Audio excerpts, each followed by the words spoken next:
Wanted to bring it back to the issue of funding, specifically where the money is going downtown. We received many letters, concerns about the growth of downtown.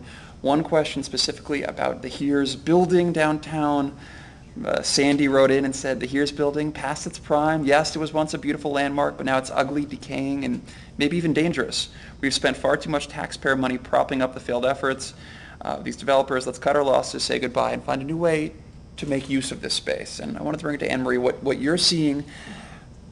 That was a lot to segue over to. But what are you seeing in terms of downtown growth? Where is the money going? And what can we expect in the coming years from the downtown area here in Springfield? I think the economic cycle that we're in has made all projects harder to do. It's put a stress on all types of organizations, and finding funding or financing for those enterprises is as difficult as I've seen it in my career in banking. Downtown, I think, presents a unique set of circumstances. Some of those projects are even more difficult because behemoth buildings, very large structures, aging structures, sometimes environmental issues. It's a set of problems that make them exponentially more difficult to justify.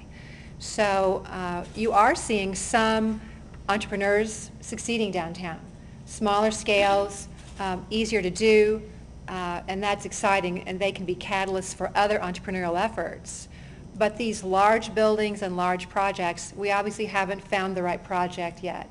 There have been a number of people in the Heers Building, as an example, who've taken a run at that, who've had different concepts, tried different approaches. It hasn't gotten there yet. Obviously, I think it is, and I heard this in the news just the other day, I think that building has been vacant since 1994. It struck me. It's almost 20 years. It's quite a long time in economic development. So we haven't found the right project yet. I think whoever does find that may find a mixed use, and they're probably going to need to layer on different types of funding sources, abatements, incentives that can all come together and align properly to make that thing viable as an option. And that's not going to be easy, but hopefully will be worthwhile. And Marie, you mentioned earlier the creamery. Do you expect to see more partnerships like that specifically happening downtown in order to bring in a mix of business, residential, a lot of different types of people into a space? I wouldn't be surprised if we did see more of that. I think the creamery is an example of an individual stepping up because he wanted to make a difference and starting that with his own capital and starting that rolling. But I think, you know, Springfield is a very dynamic city. We talked about partnerships earlier, and there are a lot of great partnerships, public-private, nonprofit, and the for-profit world, and a lot of people who just really want to do good. And I think leadership like that, people willing to take personal risks and make personal investments, can keep that momentum going for the right reasons.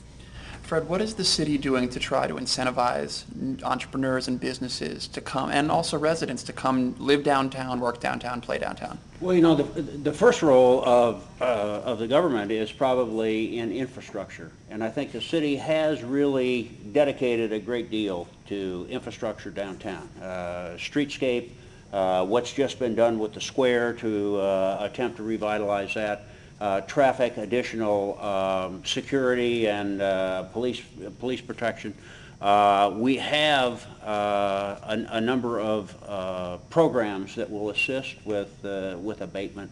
One thing I do want to bring up, because you mentioned the Heers Building, the city does not own the Heers Building. Yes. I just want to clear up for your listening audience that misconception. It's owned privately, and we want to work with whoever a developer, as Anne Marie brought up, comes with the right kind of package that can be successful. We'd like nothing more than to see that building blossom. But we can help with tax abatement programs. There are incentives that the city can provide, but they're governed by statute either at the state or the local level. There are a lot of letters. One of the concerns we heard in the letters was a lot of citizens have given up on that building downtown, and they're worried that it will be like that forever. How big a priority is this for the city to try to do whatever it can to get something new there. It's a big priority. Our economic development director works that regularly. City leadership, the council certainly would like nothing more than. But again, right now it's privately owned. But you know, would like to be able to participate and help with the success for that structure. Something needs to be done. I don't think it's going to be there forever, because weather will eventually take its toll on a facility like that through the roof, and so we constantly are trying to keep up with that, but there is deterioration in the structure. I'm very curious to see what the Heers Building, which is on Twitter, has to say about all of this at some point. Kathleen, the Park Central Library downtown, right in that square, what role does the library system have in growing the downtown area? Well, you know, the branch has brought kind of class to that area, I think. You know, people trust the library, they feel good about the library. It's brought a lot of young urban professionals down to the square to have something to do on their lunch hour, in the evening. I think the library generates a lot of interest, or it actually has created another outlet for the arts, because we have art displays there all the time. We have poets, we have an open mic night, and then we have movie nights. So it's brought a lot of people, it's given people something else to do down on the square area. We also, I wanted to mention that the Park Central branch is now conducting book discussions, regular book discussions, but not at the branch, but we go to different venues around town. So I think for a couple of months they were at the Mud Lounge downtown, and you know, it's an effort to get a younger crowd to get engaged in book discussions, but we're doing these events at non-library places. So it's sort of an unconventional way to get people interested in the library. So we are trying to not only attract people to our branch, but also to kind of share the love a little bit and bring crowds to other places. I want to open this up to anyone on the panel. Certainly there are bright spots. There also is some blight. What effect does the blight have on the overall impact, the overall psychology of the city, the overall mindset of the city, driving around and seeing some of these empty buildings, abandoned buildings, some of which are being turned into new spaces, some of which are still sitting vacant? I can take a shot at that. Please. In criminology, they have a theory called broken windows theory, and broken windows theory basically says that in places of the city that are more run down with more abandoned buildings with broken windows, you see higher crime rates, higher social problems and things like that. And so to the extent that you've got a lot of vacant buildings and you've got a lot of run down, worn out buildings that aren't being well maintained, it does create an environment that makes it easier for people to kind of break the rules, or break the law. And so that's why kind of revitalization efforts in downtowns across the country are happening now, because they want to try to deal with some of these social problems. And so from a sociological perspective, that's kind of one way that it influences behavior in the city. And Maria, I know we've seen in many areas across the country where businesses come in, have success, and other businesses want to come and move near them, start up near them, and try to create these centers. We've seen some of it on Commercial Street. What kind of impact, what are you seeing right now? Are we close to getting maybe towards some sort of tipping point here in Springfield where a lot of businesses want to come and be near some of the areas of success, or is some of the blight still keeping them away? I think Springfield has enjoyed a lot of success in the last 10, 15 years. There's been a lot of growth, new companies coming in, franchises, for example, retail, restaurant, have found Springfield at a point where they want to be a part of that, not only with one store, maybe two, maybe three, four stores.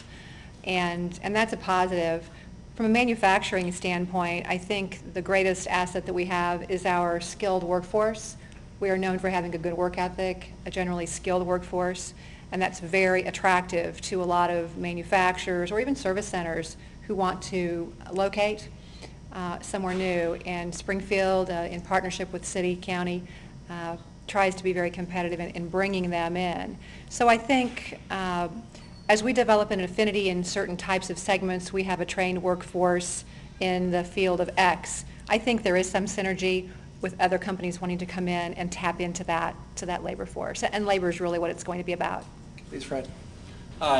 Dan, I'd just like to comment. I mean, it's kind of easy when you just take a snapshot in time, and there is a lot of new development that's going on. Entrepreneurs are getting in there. I first moved back to the city in '93, and you can't believe the number of vacant buildings. The university made a commitment to move into downtown, and that led to arts and entertainment, and then that led to loft living. And since then, it has continued to move north into Idea Commons and Brick City. So I think there has been, in just a 20-year period, a great deal of momentum that's moving in the downtown. So it's easy to take a snapshot and say, why do we have a few broken buildings, or why is there some graffiti? And I can guarantee you we work all of those individually. But there's been a lot of progress. We have, I will say too, we've gotten a number of letters, people thrilled with the development in Springfield and so happy to see the city and where it is pointed. Absolutely want to And point that out. personally, I love the Jordan Valley concept where that has started on National and moving west, and we're not through. You know, I know there's still drawings on the table that how that whole project wants to be finished, and I think we've got such a great start in that whole Jordan Valley concept. You're exactly right. I mean, the brownfields, we've just cleaned up a lot of the West Meadows. We have a plan to open up Jordan Creek and bring 120 to 150 acres back into economic development. It's going to be even nicer, but there is a plan. There is some funding, and we're working it.